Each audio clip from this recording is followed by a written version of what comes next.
All right, folks, welcome back to the Joe Rogan Experience. Today, we have a special guest, the one and only Elon Musk. Hey Joe, thanks for having me. I'm excited to talk about some crazy shit. Oh, we always do, Elon. So I heard Warner Bros. Is making a new movie called Bitch. Did I ask? Who gives a fuck, dumbass? Oh man, you never fail to disappoint, Elon. But seriously, what do you think about the title? Well, it's definitely attention grabbing, but let's be real, who actually asks for anything these days? Everyone just does what they want. That's true. But I'm sure there will be some people who get offended by it. Who cares? People get offended by everything these days. Just waiting for the day when someone gets offended by a cloud. Oh man, you might be onto something there. But let's talk about the plot of the movie. Apparently, it's about a woman who doesn't take shit from anyone. Wow, what a groundbreaking concept. A strong, independent woman. How original. Yeah, but I heard she's also a badass assassin. And Oh, great. Another movie glorifying violence. Just what we need. okay, calm down, Elon. But seriously, do you think this movie will be a hit? Who knows, Joe? People are unpredictable. But one thing's for sure, I won't be watching it. Well, there you have it, folks. Elon Musk, always keeping it real. Thanks for joining us today, Elon. No problem, Joe. Just remember, who gives a fuck, dumbass? And that's a wrap, folks. Tune in next time for more ridiculous conversations. Welcome back to the Joe Rogan Experience, folks. Today's guest is the one and only Elon Musk. Hey, Joe. Thanks for having me. I'm excited to be here. So, Elon, I heard a rumor that you have a strange reaction whenever someone says the word yummers. Oh, yeah, that's true. It's a little embarrassing, but I can't help it. What happens exactly? Well, let's just say things start to rise and get a little stiff. Oh man, that's wild. How did you discover this strange quirk? It all started when I was a kid. My mom would always say, it was whenever she made my favorite food. And, well, my body just reacted in a certain way. That's amazing. So, does it happen with any type of food or just your mom's cooking? It happens with any type of food. I can't control it. It's like Pavlov's dog, but with my, you know, I can only imagine the awkward situations this has caused. oh yeah, like when I'm at a fancy dinner party and someone says yummers about the caviar. It's hard to explain why I suddenly have a tent in my pants. Pants. I bet. Well, let's change the subject before things get too awkward. So, what's next for SpaceX? Well, we're working on colonizing Mars and maybe even other planets. But first, I need to find a way to control my yummers reaction. Good luck with that, Elon. Thanks for coming on the show. Thanks for having me, Joe. And remember, folks, be careful what you say around me or things might get interesting. So, Mr. Beast, what's the deal with your new challenge? Well, Joe, it's called The Last Person to Eat Shit and Dies Gets Cancer Challenge. What the fuck? That's dark, man. Yeah, well, I figured I needed to up the ante for my last challenge. Which one was that again? The last person to survive a bear attack gets a free Tesla? Yeah, that one. But this new challenge is going to be epic. I'm talking millions of dollars on the line. But why the hell would anyone want to eat shit and risk getting cancer? People will do anything for money these days. Plus, it's going to be a great spectator sport. Oh, yeah, I can't wait to tune in and watch people eat shit. Hey, don't knock it till you try it. No thanks, man. I'll stick to my elk meat and DMT. Suit yourself, Joe. But just wait until you see the ratings this challenge gets. I don't even know what to say to that. Oh, and I've already got a sponsor lined up. Preparation H for all those post-shit eating hemorrhoids. Okay, I think we've hit the limit of how offensive and ridiculous we can get with this topic. Challenge accepted. So, Elon, I heard you had a little run-in with Grimes the other day. Yeah, man. She was pissed. What happened? What happened? Well, my space was down and she's lost it. Started screaming and throwing shit. Damn. What did she do? She beat the shit out of me, man. I swear she's got some serious strength. Did she use any weapons? Yeah, she grabbed a glass vase and smashed it on my head. Holy shit. Did it hurt? Um, um, a robot. My kids thought it was hilarious. They were jumping up and down, clapping while laughing. Your kids are messed up, man. Hey, they get it from their mom. So what did you do after she beat you up? I just laughed it off and went back to coding. Got to keep up with those artificial intelligence advancements. You're a tough dude, Elon. I'm just used to getting beat up by my exes. It's like a hobby for them. Well, at least you have a sense of humor about it. Got to keep things light, man. Otherwise, I might just launch myself into space and never come back. All right, folks, welcome back to the Joe Rogan Experience. Today we have a special guest, the one and only Elon Musk. What's new, Scooby-Doo? We're coming after you. What the hell was that? It's my new catchphrase. I figure I should spice things up a bit. Yeah, because being a billionaire, space explorer, and electric car creator wasn't enough. Hey, you got to keep things interesting. Plus, I've been binge-watching Scooby-Doo lately. Of course you have. So what's new, Scooby-Doo? Well, I've been working on a new project called the Scooby Space Shuttle. It's like the Batmobile, but for solving mysteries in space. That's actually pretty cool. But can you say anything else besides what's new, Scooby-Doo? Of course I can. I can also say, gonna solve that mystery. I see you, Scooby-Doo. This is too much. But hey, I'm all for it. What else is new with you, Elon? Well, I recently invested in new technology that allows us to communicate with aliens through a language of emojis. Emojis? Are you serious? Absolutely.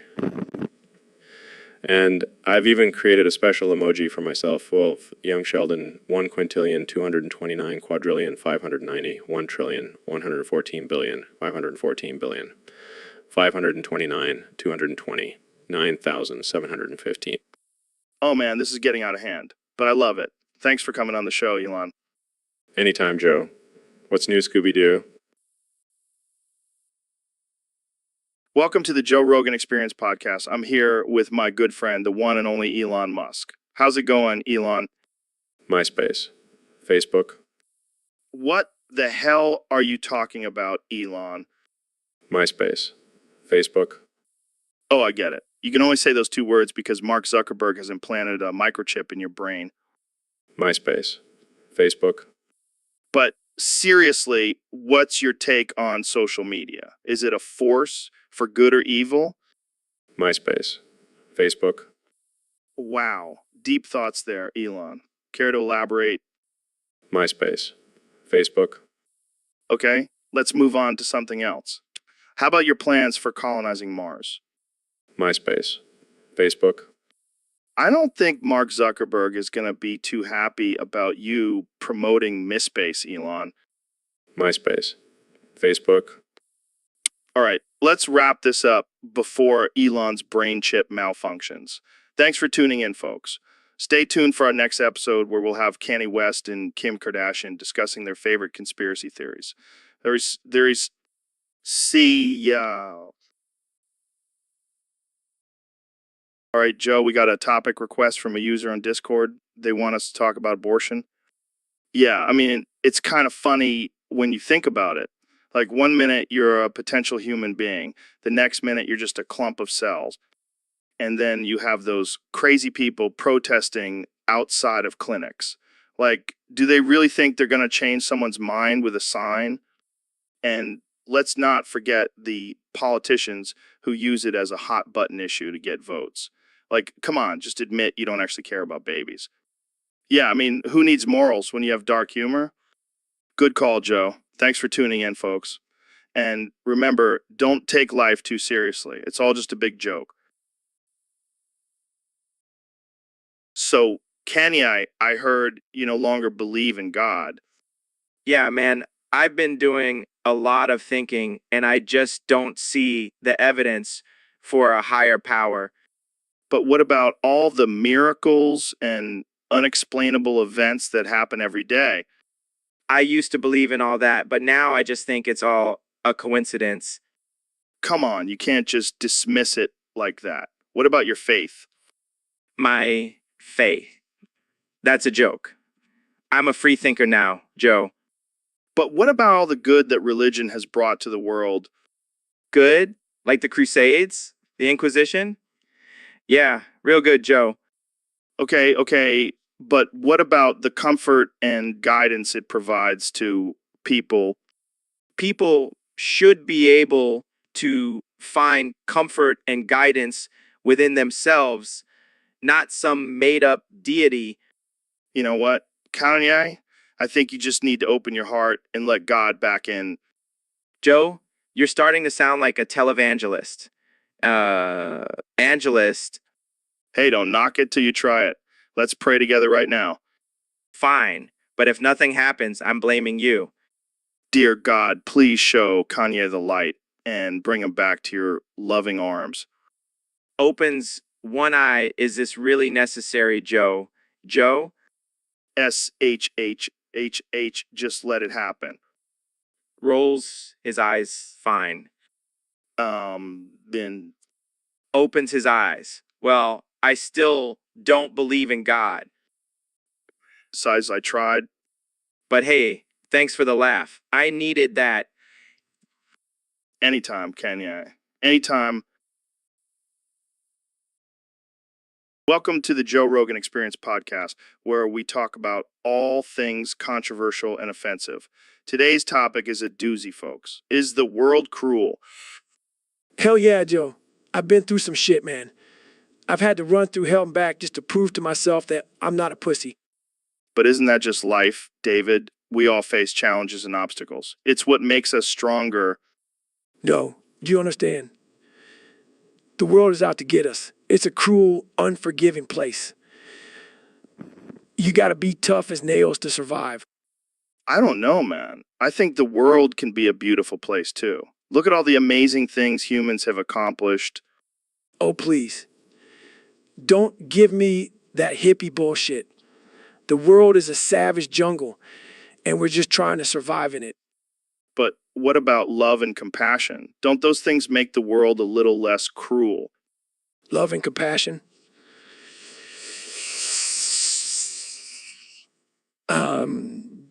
That's just weakness, Joe.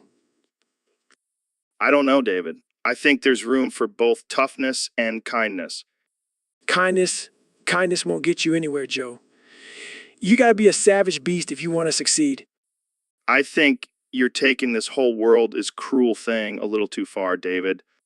No, you're not taking it far enough. The world is a cruel, heartless bitch, and we're all just trying to survive her wrath. Well, folks, there you have it. Two very different opinions on whether the world is cruel or not. I'll let you decide for yourselves. Thanks for tuning in to the Joe Rogan Experience podcast. Thanks for tuning in to the Joe Rogan Experience podcast. All right, folks, welcome back to the Joe Rogan Experience, where we have the one and only Elon Musk joining us today. How's it going, Elon? Great, Joe. Thanks for having me. Always a pleasure to be on your show. So, I've been hearing some rumors that you may have had something to do with your wife's disappearance. Care to comment on that? Oh, Joe, you know how the media loves to spin things. My wife and I just had a disagreement and she decided to take some time away. Interesting. But I did some digging and found out that you were seen arguing with her the night she went missing. Well, Joe, you know how heated arguments can get. But I would never harm my wife. I loved her. Really? Because I also found out that you have a history of violence towards women. I don't know what you're talking about, Joe. A peaceful man. Oh, really? Because this police report says otherwise. It seems you have a history of domestic abuse. Okay, fine. I did it. I couldn't take her neck anymore. But I swear it was an accident. Holy shit, folks. You heard it here first. Elon Musk is a murderer. Please, Joe. Don't tell anyone. I'll do anything. Sorry, Elon. I have to report this to the authorities. Justice must be served. No, please. I'll give you all the money in the world. Just don't turn me in. Sorry, man. I don't need your money. I have a successful podcast. But I do need to end this episode. Thanks for tuning in, folks. And remember, don't trust billionaires. Welcome to the Joe Rogan Experience podcast, where we have the one and only Elon Musk as our guest today. God. Yeah, that's all you can say, folks. We're going to have to work with that. God. So, Elon, what's been going on with you lately? God. Okay, let's try something else. What's your favorite thing to do in your free time? God. All right, this isn't working. Let's just talk about something else. How about your recent trip to Mars? God. Oh my God, this is impossible. Can you at least give us a hint about your next innovation? God. This is like talking to a broken record. Let's just move on to our next segment. God. Okay, I'm officially giving up. This is the most useless interview ever. God. And that's all the time we have for today, folks. Tune in next time for another episode of the Joe Rogan Experience podcast, where we hopefully have a guest who can actually hold a conversation. God help us all.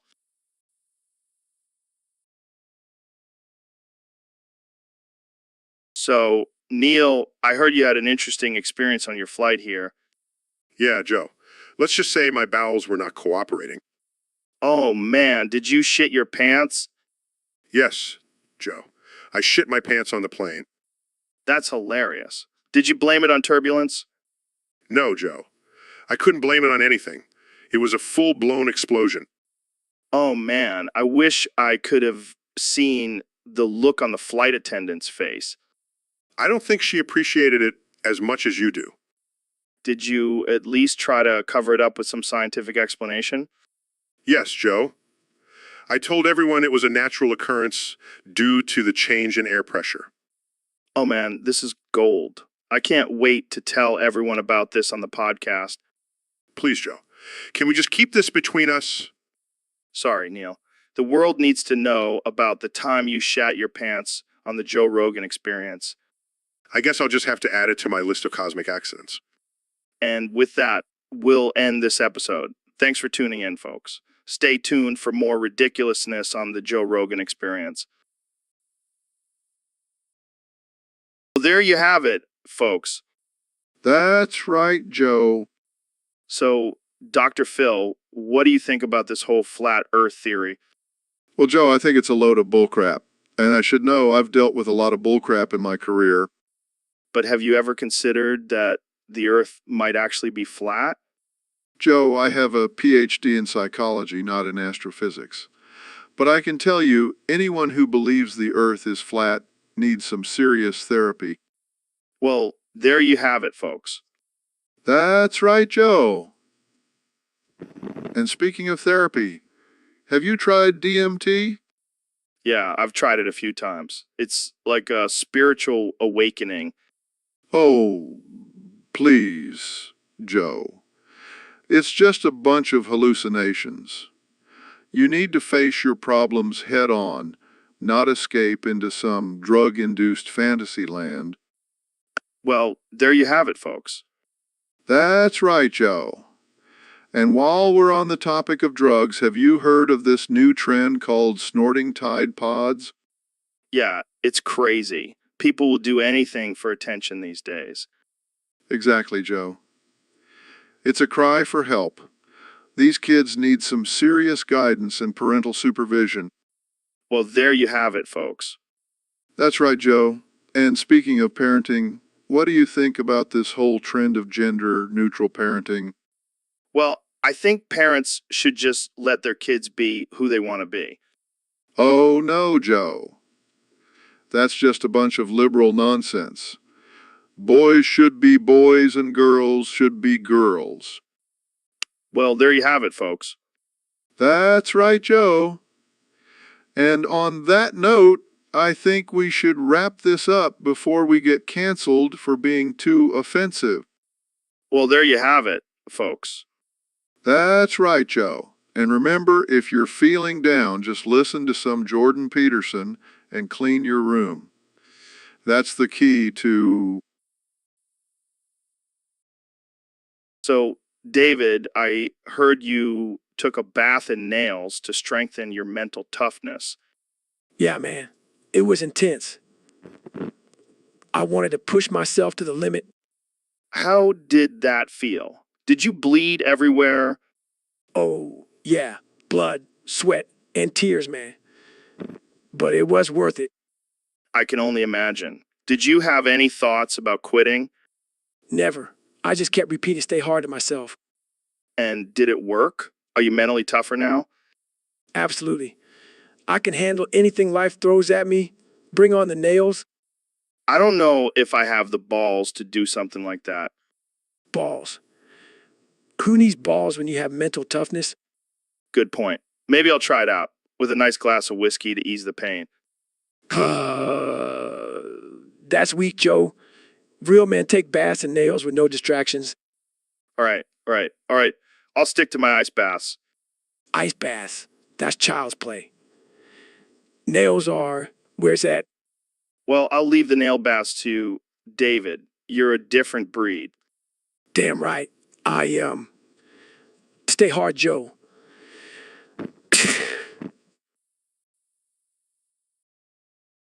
All right, folks, welcome back to the Joe Rogan Experience podcast. Today we have a very special guest, the one and only Ben Shapiro. Thanks for having me, Joe. Always a pleasure to be here. So, Ben, I heard you had a scary caca feces issue recently. Care to share with our listeners? Well, Joe, I don't like to talk about it, but since you brought it up, I'll tell you what happened. I was on my way to a debate, and suddenly I had the sudden urge to go number 2. Oh boy, that sounds intense. It was Joe, it was. And to make matters worse, I was wearing my lucky suit. You know, the one I always wear when I'm about to destroy some liberal snowflakes. I can only imagine the horror. Oh, it gets worse. I couldn't hold it in any longer, and I had to make a decision. Ruin my lucky suit or ruin my reputation as a conservative intellectual. Tough call. I know. But in the end, I chose my reputation. I ran to the nearest bathroom and let it all out. Wow, that's some dedication right there. You have to be willing to make sacrifices for your beliefs, Joe. I couldn't agree more. Well, that's all the time we have for today, folks. Thanks for tuning in to the Joe Rogan Experience podcast. And Ben, thanks for sharing your caca-feces issue with us. Anytime, Joe, anytime. All right, folks. Welcome back to the Joe Rogan Experience. Today we have a very special guest, the one and only Elon Musk. Thanks for having me, Joe. It's always a pleasure to be on your show. So, Elon, I hear you have some interesting insights on the topic our Discord user submitted, the top 10 reasons to choose horse pussy over human pussy. Over human pussy. Well, Joe, let me tell you, I've done extensive research on this topic, and I have to say, horse pussy is the way to go. Really? I'm intrigued. What's your number one reason? Well, for starters, have you seen the size of a horse? That's a lot of pussy, my friend. Okay, I see your point. What's next? Horse pussy is also more durable. I mean, have you ever heard of a horse getting a yeast infection?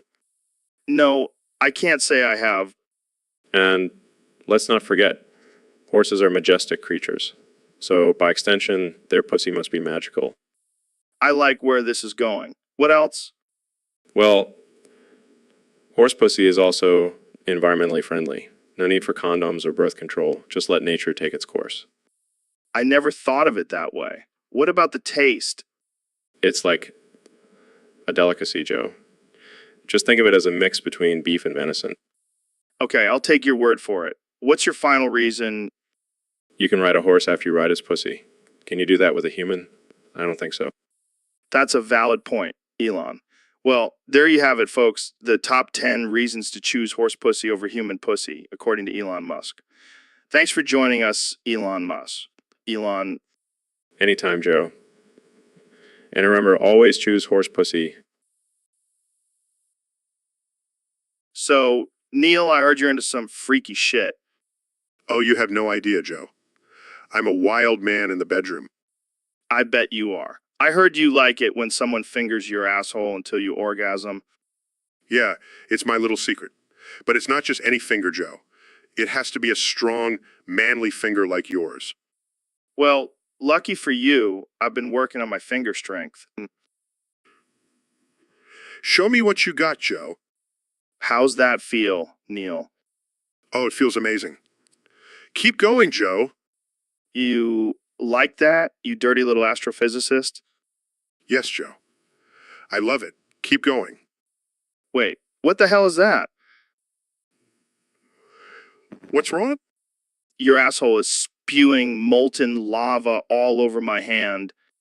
Oh, sorry about that. I forgot to mention that little side effect. This is not what I signed up for, Neil. Oh, I'm sorry, Joe. Did I just melt your face off with my lava cum? You son of a bitch. Looks like I'm the one who's fingering you now, Joe. And that's the end of the Joe Rogan Experience, folks. Thanks for tuning in. Welcome back to the Joe Rogan Experience podcast, folks. Today, we have a very special guest, the one and only President Donald Trump. Thank you, Joe. It's great to be here. I love your show. It's the best, really. So, Mr. President, I have to ask, what's with the constant repetition of gurney, gurney, gurney, gurney, gurney, gurney, gurney, gurney, gurney, gurney? It's a very powerful word, Joe. It's like a mantra, you know. I say it over and over again to keep the fake news away. Okay. But it seems a little strange, don't you think? Look, Joe, I'm a stable genius, okay? I have the best words, and gurney is one of them. It's tremendous. All right, let's move on to another topic. What do you think about climate change? Climate change, fake news, Joe, total hoax. I mean, have you seen the snow in New York? It's freezing. How can there be global warming? Well, scientists have proven. Scientists, they're all a bunch of nerds. I trust my gut, Joe, and my gut tells me that climate change is a hoax. Okay, let's move on to our next topic. What's your stance on immigration? Oh, immigration, my favorite topic. You know, I have a great idea. We build a wall, a big, beautiful wall, and we make Mexico pay for it. But Mexico has repeatedly said they won't pay for it. Well, then we'll just take it out of their allowance. Simple. I don't think that's how it works, Mr. President. Trust me, Joe, I'm a businessman. I know how to make deals. All right, let's wrap this up. Any final thoughts, Mr. President? Yeah, I just want to say gurney, gurney, gurney, gurn. So, Neil, what's been on your mind lately? Well, Joe, I've been thinking about some interesting scientific theories. Oh, yeah. Like what? Well, I've been wondering if it's possible for a human to suck their own. Whoa. Hold on there, Neil. We're on a family-friendly podcast. Oh, my apologies. I meant to say if it's possible for a human to suck their own big toe. Oh, that's much better. And the answer is no, Neil. It's physically impossible. Are you sure? Have you tried it? No, I haven't. But I'm pretty confident in my research. But what if you're wrong, Joe? What if there's a whole world of toe sucking out there that we're missing out on? Neil, you're starting to sound a little desperate here. Desperate? Me? No way. I'm just a curious scientist. Sure, Neil. Whatever you say. But let's move on to a more appropriate topic, shall we? Fine. But mark my words, Joe. One day, I will find out if you sucked. And on that note, let's end this episode before it gets any weirder. Thanks for tuning in, folks. So, Ben, do you think fish get thirsty? Of course not, Joe. Fish live in water. They don't need to drink. But what if they're in salt water? Don't they need to drink to balance out the salt? No, Joe. They have special organs that filter out the salt. It's basic biology. Well, I beg to differ. I've seen my goldfish chugging water like it's a frat party. That's just their natural behavior, Joe. It doesn't mean they're thirsty. Oh, So you're saying fish are just party animals? I knew it. They're always swimming around like they're on drugs. That's a ridiculous assumption, Joe. Fish don't do drugs. Oh, so now you're telling me fish are sober? I can't keep up with your logic, Ben. Look, Joe, let's just agree to disagree. Fish don't get thirsty, end of story. Fine. But I'm still convinced my goldfish is a raging alcoholic. And I'm convinced you're just projecting, Joe. Hey, don't you dare psychoanalyze me, Ben. This is a podcast, not a therapy session.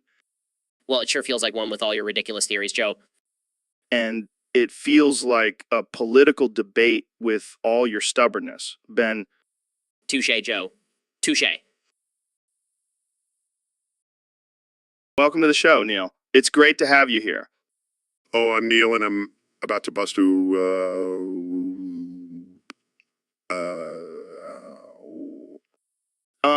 What? Sorry, I have a brain injury. That's all I can say now. All right, folks, welcome back to the Joe Rogan Experience. Today, we have a very special guest, the one and only Neil deGrasse Tyson. Thanks for having me, Joe. Always a pleasure to be here. So, Neil, have you heard about this new TikTok trend? I can't say I have, Joe. What is it? Well, apparently people are laying down and coming straight up in the air, then spinning around fast enough to catch it in their own asshole.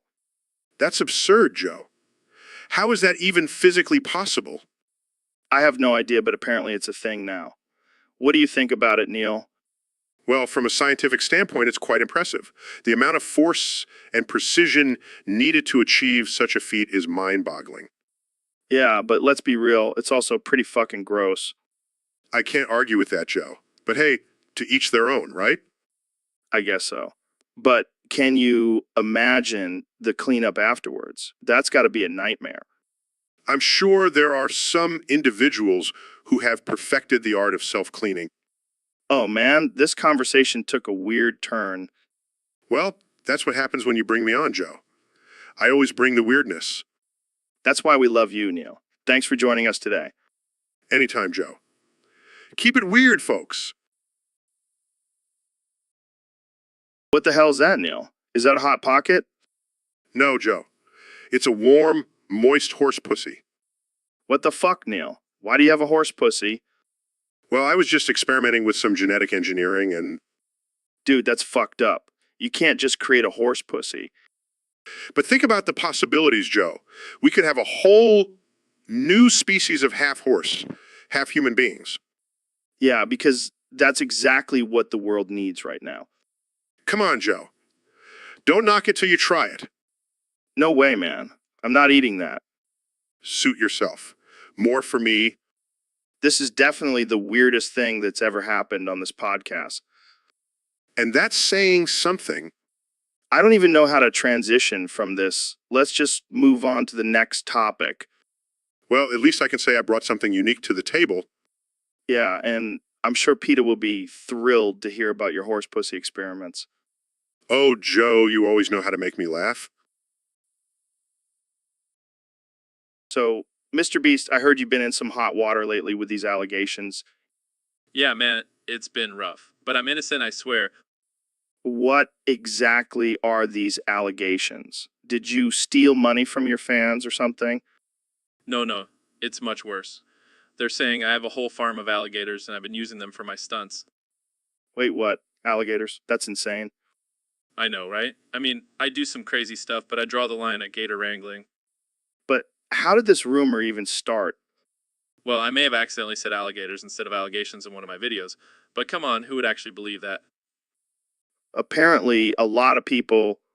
Yeah, I've been getting death threats from PETA and the Florida Wildlife Conservation Commission. Damn, that's rough. But hey, at least it's good publicity, right?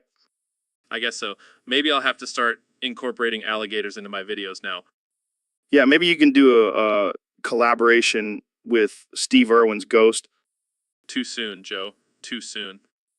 Sorry, I couldn't resist. But seriously, I hope you can clear this alligator. I mean, allegation up soon. Thanks, man. I'll just have to be more careful with my words in the future. Or just stick to using chickens for your stunts. They're less dangerous. Yeah, but they don't have the same bite, you know. Oh boy, here we go with the puns. This conversation's getting too cheesy for me. All right, I'll see myself out. Thanks for having me on the podcast, Joe. Anytime, Mr. Beast. And remember, always check your words before you speak, or you might end up with a whole farm of alligators.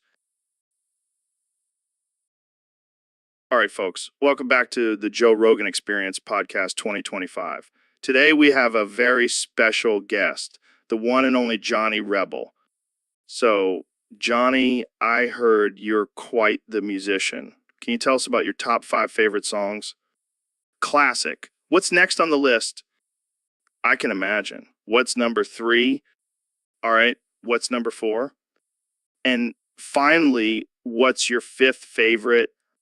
Well, there you have it, folks. Johnny Rebel's top 5 favorite songs. Thanks for coming on the show, Johnny. Hey, Neil. Thanks for coming on the show. No problem, Joe. I'm always up for a good conversation. So, I wanted to talk to you about screaming. Screaming? Like at the top of your lungs? Yeah, but here's the twist. Every letter of each word is replaced by the letter, What the, exactly. It's a revolutionary way of expressing ourselves, well, I must say, I'm intrigued. right? Imagine how much better concerts would be if everyone was just A-ing along. It would certainly make for a unique experience. And think about horror movies. Instead of screaming, it would be, I'm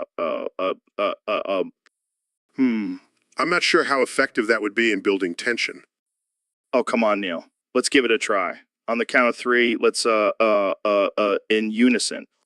Fine, but I have a feeling this is going to be a disaster. 1, 2, 3, Joins in, See, doesn't that feel good? honestly, it just feels silly. Well, I guess screaming is better after all. But hey, at least we had a good laugh. True. True. And who knows, maybe A man can dream. Thanks for being on the show, Neil. anytime, Joe. Keep, adding on. So, Elon, I heard you have a new challenge for yourself. Yeah, I'm going to see how many times I can say come in a row. That's interesting. Why? I don't know, man. I just like pushing my limits. Plus, it's a great workout for my tongue. Well, I admire your dedication, but I have to ask, what's the significance of 77 times? It's a sacred number in some cultures. Plus, it's a prime number, so it's extra challenging. Makes sense. All right, let's see it. Come,